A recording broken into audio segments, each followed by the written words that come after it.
it is really important to understand the dangers almost of social media and how fast something can turn and change someone's life forever.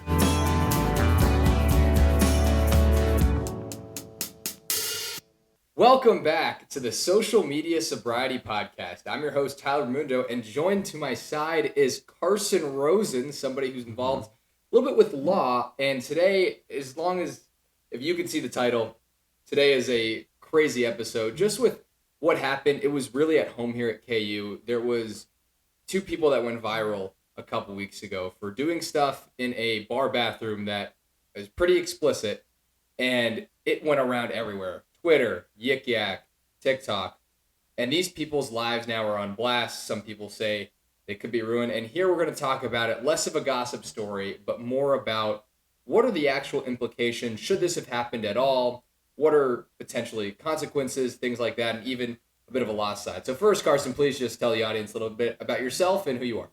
So my name is Carson, as Tyler told you guys, but I'm a senior here at KU, and it is actually my first year at KU. So it's a little bit different, but loving it so far. I was able to play baseball my first 3 years of school, and then I plan on going to law school after I graduate from KU. Awesome. And what kind of got you into law in the first place? I just have some family members that are really passionate about it, and I kind of followed their lead and saw the impact that they make in people's lives and want to do something similar.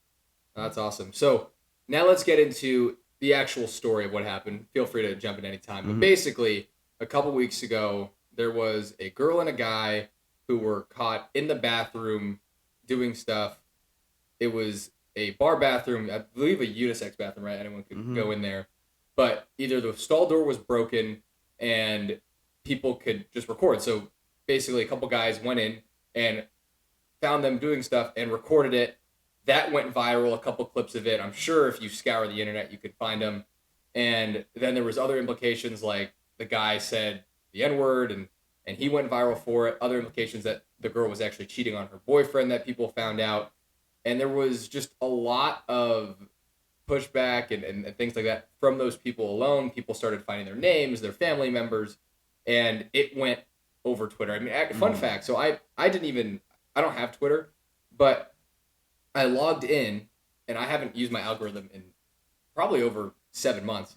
It was everywhere. First thing you saw? First thing I saw was the Hawktini files, what they called it. It happened at the Hawk and at our basically one of the local bars here in Kansas, and it was everywhere. Yeah. You could not escape it. So I really first, tell me, Carson, what are we allowed to record? That's kind of like my first question is, was it lawful? Was it ethical to actually record people doing this? And then the posting thing. Tell me a little bit more about that law side. In a public bathroom or any kind of private space in general, you have to have some kind of reasonable understanding of privacy and want for privacy. And that's where this comes into play a lot, is when someone is in a bathroom, whether or not they're going to the bathroom or doing what they were doing, you should have an expectation of privacy. And even with what you're saying about the algorithm and the first thing you saw on Twitter, it almost makes it a bigger issue that we see these huge social media companies making that the mainstream topic, where at somebody's worst, one of their most private times being skewed all over the internet, these social media companies are making it the next hot topic, and they want people to see it. I think that's almost a bigger thing with it. But right. Yeah. I would agree with that statement as well, because social media, really what gets on the algorithm is stuff that's controversial. And one sidebar is TikTok loves controversy. The only things that do really well from the shorts on my podcast are the ones that are controversial. Like, it's pretty mainstream, down the road. Nobody really cares, but that's what that pushes. However, right, even though they do have that right to privacy, what they were doing is wrong. Yeah, that still is illegal as well. So, so talk about that a little bit. That's what's important to understand too. It's both sides were probably doing things that were technically unlawful in terms of the law, I guess you could say. But videoing somebody in the state of Kansas, at least I believe, is a felony, and what they were doing, which was like lewd or disastrous acts, would be more of a misdemeanor. So that's a hard thing. But both sides, I think there's probably wrongs, but spreading things on social media and videos of private acts is probably more wrong. Now, is that an ethical issue, or like is the spreading of social media an ethical thing or a lawful thing? Is there a law that prevents people from sharing things that are crude and like that? it's legal to share content that has private things without consent of the individuals. And it's crazy. So if you are in touch, you probably know of other names. There's a girl, Maddie Kowalski, at I believe she was at Florida, one of the Florida schools, and she went viral for something. The same thing on Twitter, and now this new girl and guy have gone viral. And really, I guess the question I have for you, Carson, is who's at fault here? Like, on one hand, yes, people are doing things that is in a somewhat private setting. However, they're still doing them. They're doing them under the influences. I guess who's at fault here? The people that are doing it, the people that are recording. Talk to me a little bit about that situation. It has to be a little bit of both, and I think it'd be ignorant to put the blame on one party. Obviously, the people in the bathroom, I think we should be intimate in places of privacy, and bathroom's not one of them. But we also can't go into a bathroom and video record anybody just because we don't agree with what they're doing. That's not okay either. It's a hard situation, but I think we have to look at it through a scope where there's multiple wrongs and not just one wrong, and there's also not just one right either. So that's the biggest thing. All right, so now, Carson, right? This is something that has been a lot more recent, right? There's multiple cases about it. But social media has been around for 15 years now or so, and I'm sure this is not the first instance of things happening like that. Definitely not. Take me back 25 years. Obviously, you and I weren't alive, but what is different now with social media in terms of people taking accountability and recording things because it's out there now and forever? I think the biggest reason would be this thing right here, and the fact that everybody walks around with a camera 24/7. So the idea of being a journalist even has expanded in ways that we never really thought was possible. Everybody is a journalist, and everybody has the right to do that. And being a journalist, we have First Amendment rights that protect you from doing a lot of things.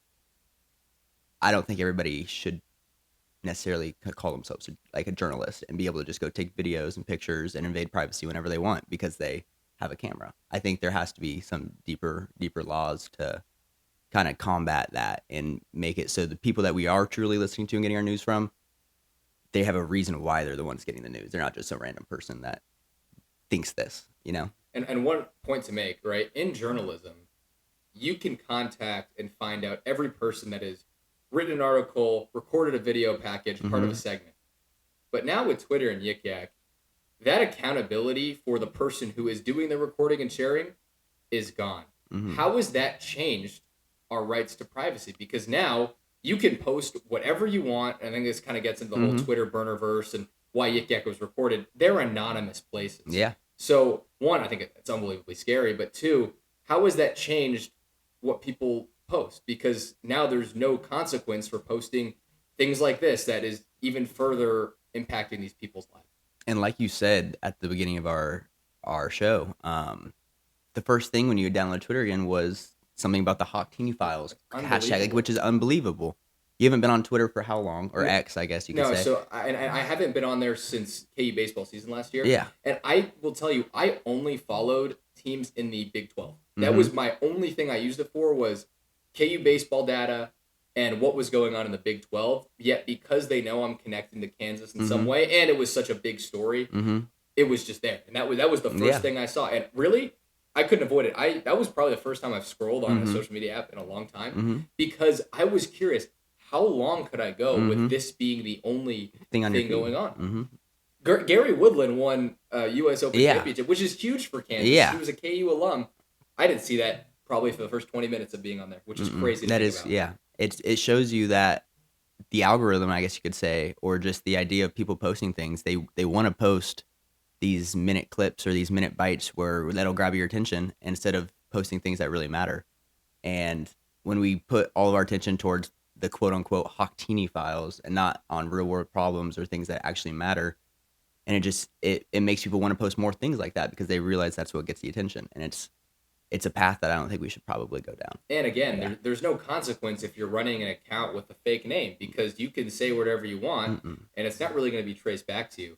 Going back to now, maybe a law side, right? And I think this isn't exactly what we were planning on talking about, but the whole idea of free speech. Yeah. I think it's a huge issue now with social media because what are you allowed to say on an anonymous platform that's different? Because reality is I will talk a lot different if I could say anything I want without it coming back to me. But the minute my name is on there, that completely changes a lot of things Hmm. that a person would post. So, what does the law say about free speech and anonymity? We have a right to free speech, Okay. and unless it's insightful, meaning like fire in a movie theater, there's really not too many rules against it. I mean, you can't say hate speech either, and there's things like that. But in terms of social media, I unless you're talking about hurting somebody that is in power, or I mean And slander. it says Yeah, physically harm. Okay. physical harm, not just I don't like you or you're doing a terrible job.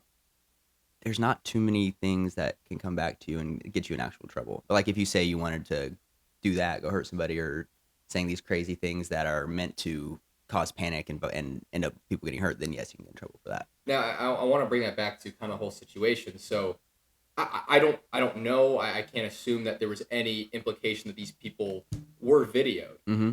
But is it then lawfully wrong if you have a personal vendetta about someone and then actually going out and reporting them doing something bad? Is that a wrong thing you can do, or is that still protected under free speech? If you were just out walking around doing anything and somebody video recorded you littering, they can do that. You don't Okay. have a reasonable inference of privacy or um, sodomy and knowledge or anything like that. Okay. Mhm. So, and then the whole term of privacy, what actually constitutes a private setting? What are the rules there about actually being present? Like Let's look. Let's see. that's a great question. 'Cause when I was in my media law class, what we talked about was pretty much whatever you can see with your naked eye is fine. So if somebody's doing something and you can see it, putting your phone there is fine. However, if you have to edit, brighten up a room that you see Mm-hmm. in the corner, that's not necessarily allowed. So the naked eye was kind of the big thing that we learned. I guess it's a good time to tell you, hey, like, subscribe if you want to have more discussions. I think this podcast is really just all about bringing good social media use. I think this is a great example of a terrible way that we use social media.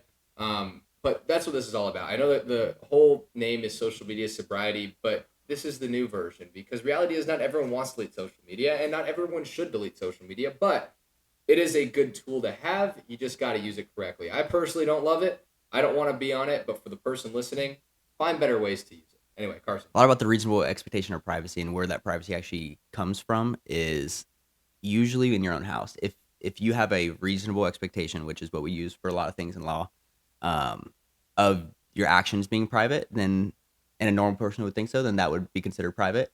But like we said, walking on the street and littering is not something that a normal person would be considered private. You're out in the open, you can see everything. You can't expect privacy in that situation. In a bathroom, yes. At your house, yes. Something that's locked up in your car, yes, that should be private. But things like walking down the street or anything that's in a public setting, you can't really have a reasonable expectation of privacy at that point. All right. Now, shifting this conversation to really all about what social media did for these people. My first question is right, there were two adults, from what we know, Mm-hmm. consenting adults. Mm-hmm. Why is the girl now the subject of everything? Because really, both people had, and there's a whole other parts of the video where the guy said the N word, like that was Mm-hmm. kind of in. Yet the girl is the one who's being put on blast. I think more people know the girl's name than the guy's name. Tell me a little bit more about kind of your opinion on that. My opinion is that it's sad. Um, I don't know either person. I don't know the person that took the video or anything like that. But just the idea of somebody's probably worst moment of their life at this point, like that's anybody. If you can put yourself in their shoes, that's a really hard situation to be in. We shouldn't. We need to just have a little bit more empathy with everything, and we can't just hate. And I understand that. I've seen that maybe she had a boyfriend and all these other things, or she did have a boyfriend. That's hard situation and sad, but we can't just try to ruin someone's life because of a situation like this, or do the most to try to hurt their feelings. I don't think that's the way to go about it. And that's a big word is feelings. When people are posting on social Mm-hmm. media, they're not caring about somebody's feelings. Like, if somebody knew this person, even they could disagree wholeheartedly with what happened. It was a terrible thing. Mm-hmm. Yet if they know that person personally, they're probably not going to say Mm-mm. anything. Even if they're like, to be honest, if there was somebody I dislike that was doing this, I still would be more inclined to feel bad for them because I actually have talked to them Yeah. and I've had interactions with them. But because it's people that are pretty much just an online persona, like she's Mm-hmm. now the Kansas bar girl, nobody really cares, and that is such a scary thought Mm-hmm. because it dehumanizes. I really social media and especially on those anonymous platforms it really forgets the fact that these people are human. These people Yeah. get up every day. These people go to class just like you do. Hmm. Yet their worst moment is now put on blast. What would you Hmm. else have to say about that? No, I agree. I think social media itself has created a culture where we want to see the 5% of the worst because that's what clickbaits us. And then it makes us, like you said, not understand that at the end of the day, if we had conversations just face to face, I think the world would go around pretty dang well. But when we see somebody from 600 miles away and they're posting this crazy stuff, and then you think that everybody starts thinking like that, and then you're like 50 versus 50, when it's really like 2% versus 2%, and it's the middle 98% or 96% don't think like that at all, and we're all way more alike than we realize. It's Yeah, crazy. and now this person's life, right?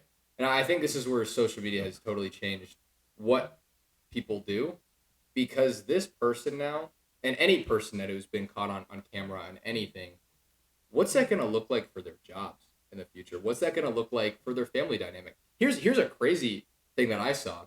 Some person sent the video to that girl's father, right? And just go, I mean, that is probably the worst way he could have found out. There was no conversation. And that is really dehumanizing, because the person that sent that is probably thinking, "Oh, this could be fun. Like, Mm-hmm. let me go see what her father would say about everything there." Like, It's terrible. it's and that's what social media, and it's crazy, because my last episode is all about how it can be positive, Mm-hmm. but this is one of the biggest negatives. People's worst moments are now shown. And on the flip side, right, if you're posting for yourself, your best moments are shown. You're not going to see that vulnerability, but when someone else is posting you, Mm-hmm.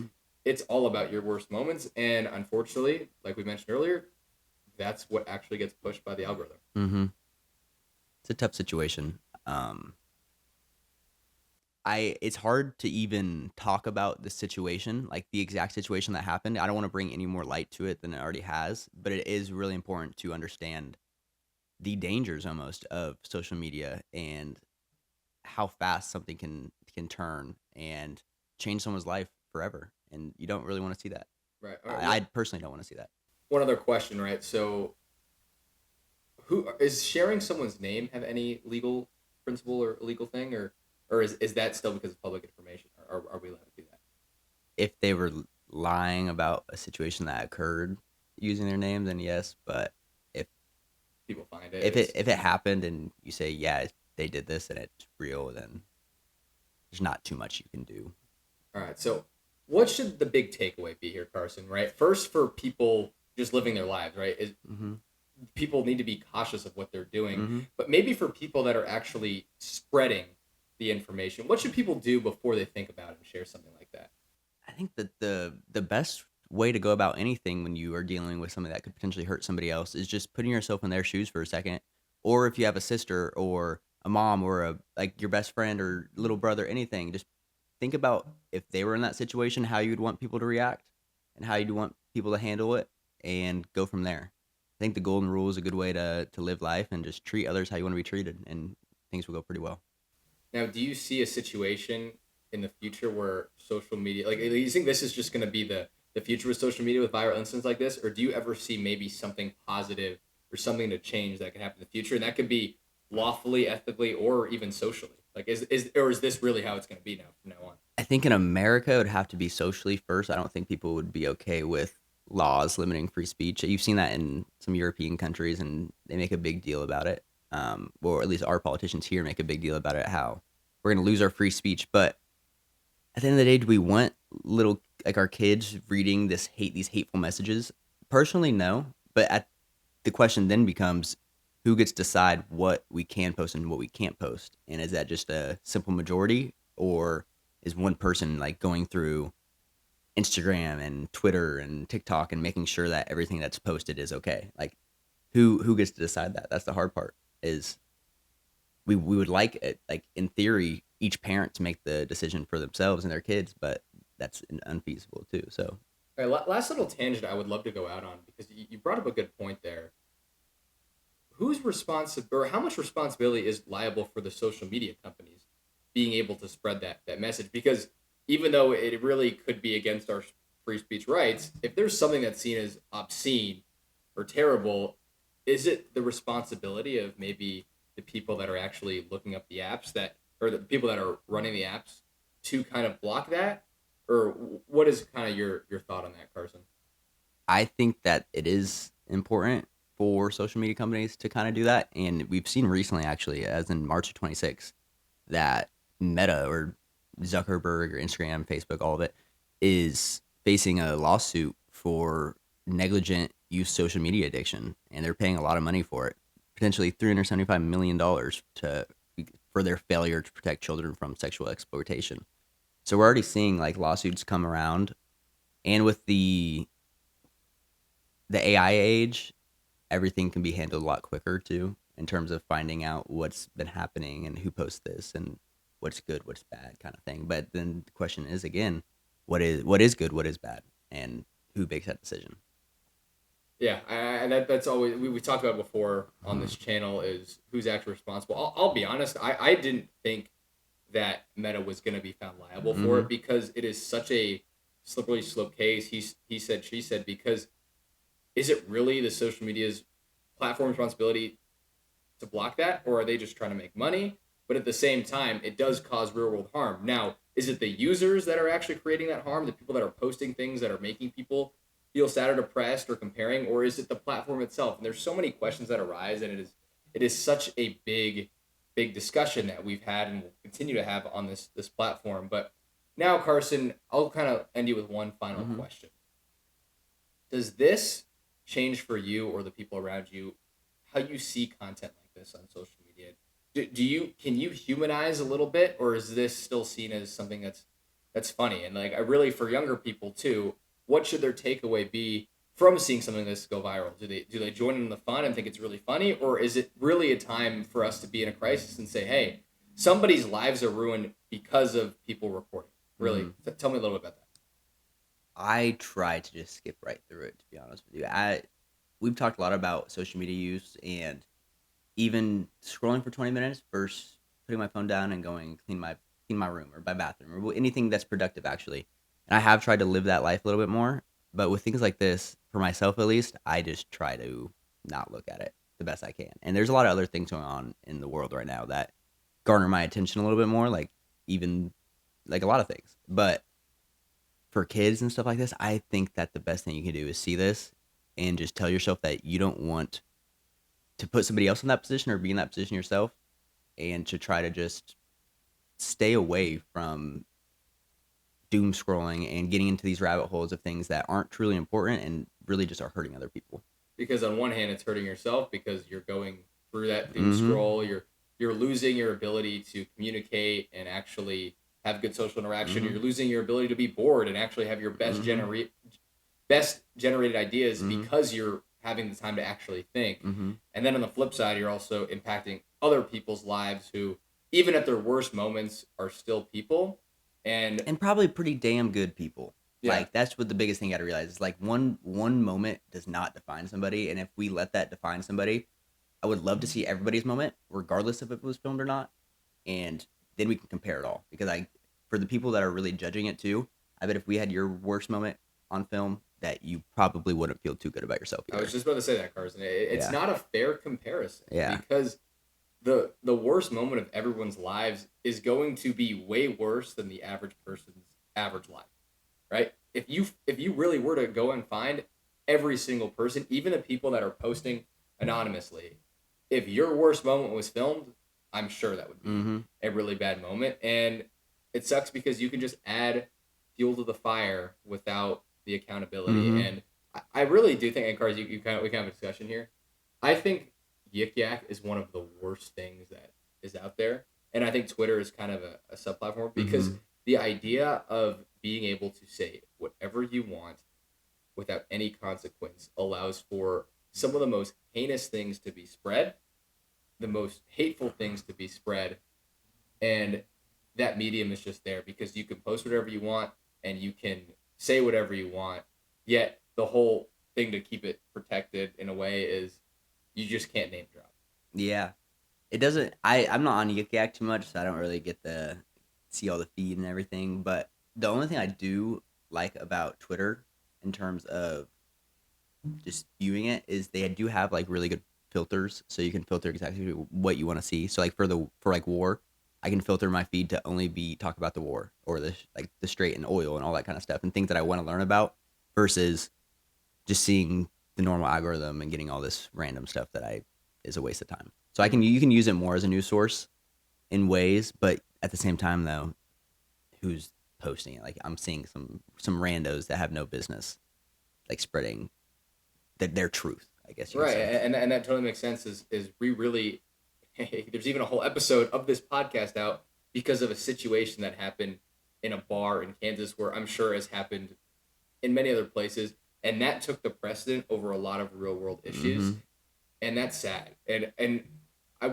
this is not your invitation to go do something stupid and hope that it does get spread, but at the same time, like this is really what we spent 30 minutes talking about. This is really what people were spending hours on Twitter posting and discussing, and that's really, I think, a testament of what the world is really like right now, especially this social media addicted world. And sometimes, Carson, I always think about what would life have been like if I was born 20 years earlier, because it's totally different. And this is kind of just the digital age that we live in. And now imagine how much more is going to happen with kids younger than our age, the amount of false rumors that can be spread due to ChatGPT and things like that. A ChatGPT, much like social media, it's a tool, but it is a very dangerous tool if you don't use it right. And with all the AI slop that can be out there, how much more information is going to be spread? In this case, it wasn't misinformation, but it's something that maybe shouldn't have been spread in the first place.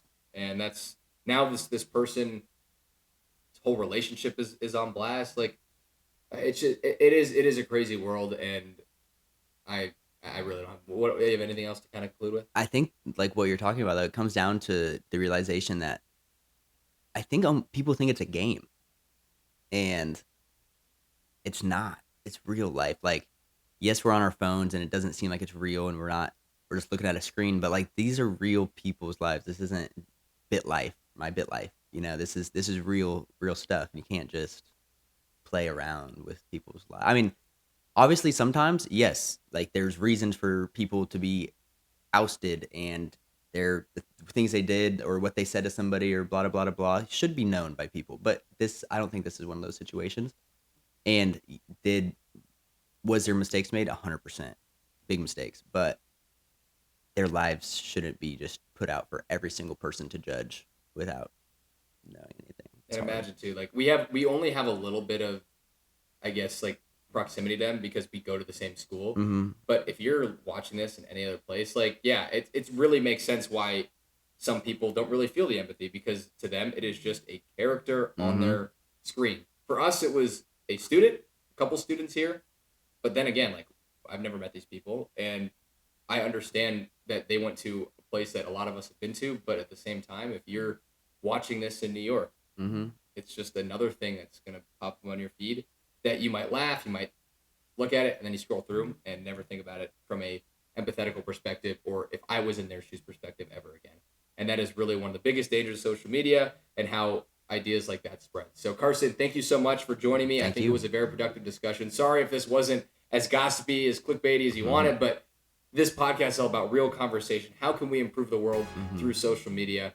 And thank you guys for listening so much. Tune in next week for more social media sobriety. Awesome. Thank you guys. Have a great day.